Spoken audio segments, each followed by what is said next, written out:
So I'm gonna close this thing out, man, with the mansion invasion from Tony for Tony Montana from none other than 1983 Scarface, dog. I mean, you can't forget about him, you know. So, you know, what I like most about this is this build up. You know, Tony is at a point where, you know, he's went from the bottom to the top, and now he's falling again, and he is just, you know, he feels he has no options left. And what really sets him over the edge is when he finds out that his homie Manolo married his sister. Well, he didn't know they were married. He found out his sister was at Manolo's house, kills Manolo, abducts the sister, takes her back to his house. And this scene starts with Gina, the sister, coming into his office, you know, all coked up and everything. And she's mad at him, obviously. And she's got a little 6-shooter Saturday Night Special situation, and she plugs him in the leg. And this happens right before this. He gets into an argument with Sosa, and Sosa lets him know. Sosa lets him know, you know, you dead, you done, you didn't execute the plan. You were supposed to, you know, take out this guy for whatever, you know, morality got in the way.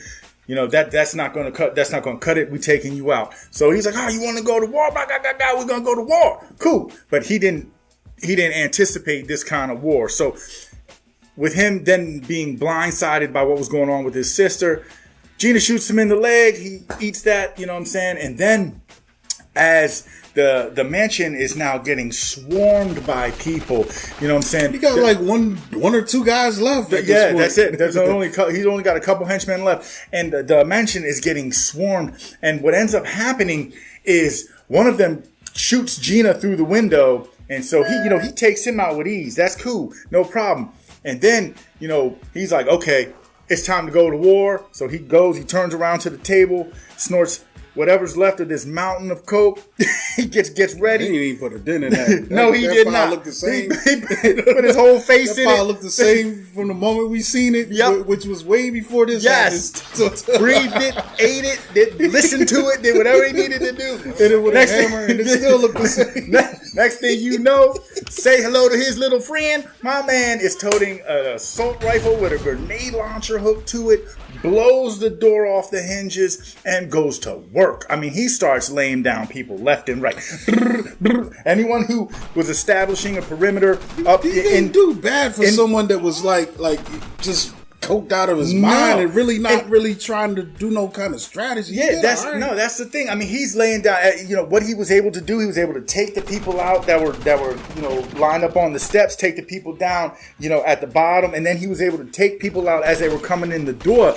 The problem is, like, if he was sober, do you think he would have did better? No. And he didn't get shot? Like, would he have done better? No. I think he could have lasted a little bit longer. I think the coke helped him. I think he could have lasted a little bit longer. Because there's so much of it, too, where he's just out in the open, like, and I'm like, bro, I think the coke helped him. I think the coke helped him. And then, so here's the thing. So then, you know, he does get tagged a couple times. Now he did have the wherewithal to start using bodies as shields and stuff. He's blowing up people. Bro. You done took like he's done. You know what I'm saying? And then here's the thing.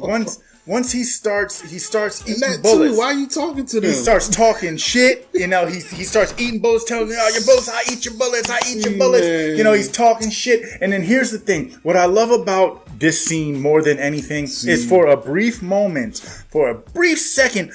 As a viewer, you think he's going to get out of this. He's going to find a way. He's going to find a way to get out of this. And with that being said, like, you know, in all the other shootouts, you know what I'm saying, unless you're following the hero, you know the villain is not going to win. He's not going to make it. And all odds were pointing towards Scarface. You know, Tony Montana he's gonna die. And so he's eating the bullets. Yo, your bullets can't do shit to me. And the next thing you know, he gets plugged in the back with the shotgun by the sunglass wearing guy.